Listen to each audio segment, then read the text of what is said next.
Ginisang ampalaya pero napakaraming sahog guys. Kapampangan dish. Atay, balunan, baboy. Kapit yan guys.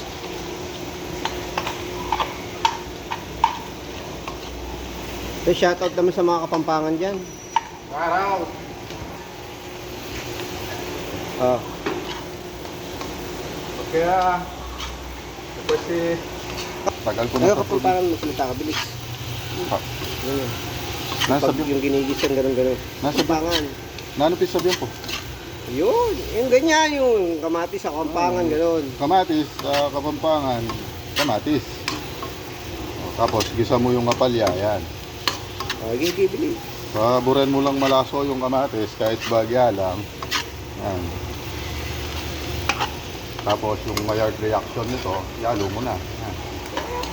Perfect.